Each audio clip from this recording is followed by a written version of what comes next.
Pagbasa mula sa Aklat ng Karunungan. Mga hari, pakinggan ninyo ito at unawain. Mga namamahala sa buong daigdig, pag-aralan ninyo ito. Makinig kayo, mga pinuno ng maraming bansa. Kayo na ang pinagmamalaki ay ang lawak ng inyong mga nasasakupan.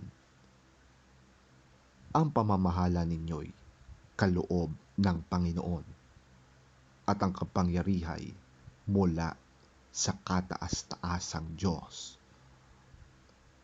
Siya ang susuri ng inyong mga gawa at sisiyasat ng inyong mga panukala.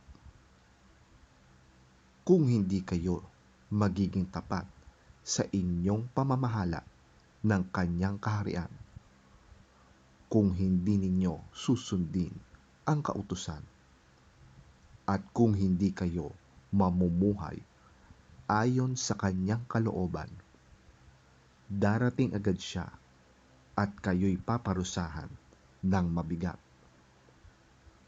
Walang katulad ang bigat ng parusang inilalaan niya sa mga namumuno at makapangyarihan. Ang mga aba ay kahabagan at patatawarin, ngunit ang mga nasa kapangyarihan ay mahigpit na hahatulan. Ang Panginoon ng lahat ay hindi natatakot kanino man, gaano man ito kadakila. Siya ang may likha sa lahat, sa dakila at sa aba, kaya't pare-pareho lang ang tingin niya sa lahat. Ngunit mas mahigpit ang paghatol niya sa mga nasa kapangyarihan. Kaya, mga hari, sinasabi ko sa inyo ang mga bagay na ito upang matuto kayo at nang hindi kayo magkasala. Ito ay mga banal na bagay, at kung gagamitin ninyo sa paraang banal, kayo rin ay magiging banal. Kapag natutunan ninyo ang mga aral na ito, maipagtatanggol ninyo ang inyong sarili sa araw ng paghatol. Kaya nga, pahalagahan ninyo ang aking mga aral. Unawain ninyo ito at kayo'y matututo.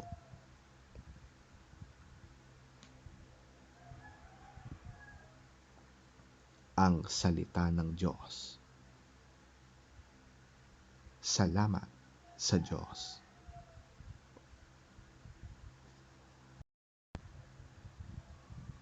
Ang mabuting balita ng Panginoon ayon kay San Lucas. Papuri sa iyo, Panginoon. Sa paglalakbay ni Jesus papuntang Jerusalem, nagdaan siya sa hangganan ng Samaria at Galilea.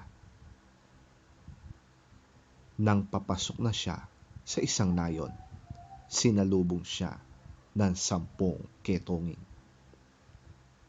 Tumigil ang mga ito sa may kalayuan at sumigaw, "Jesus, Panginoon, mahabag po kayo sa amin."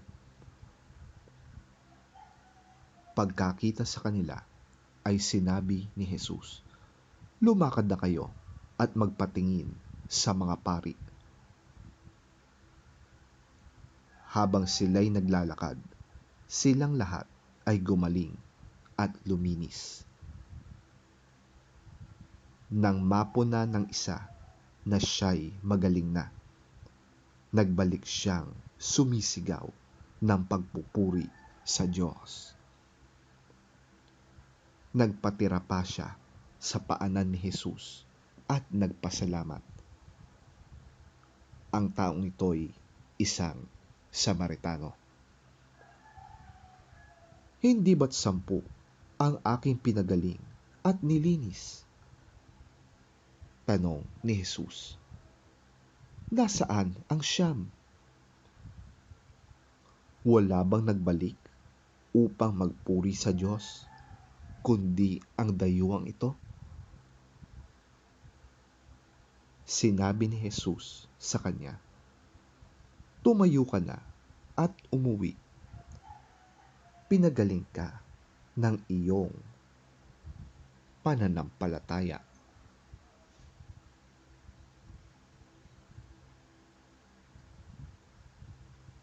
Ang mabuting balita ng ating Panginoon. Pinupuri ka namin, Panginoong Hesukristo.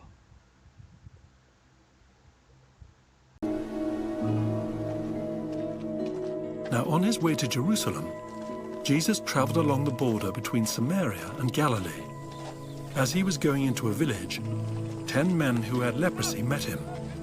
They stood at a distance and called out in a loud voice, Jesus, Master, have pity on us.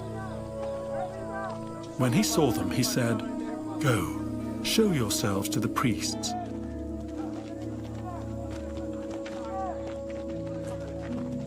And as they went, they were cleansed.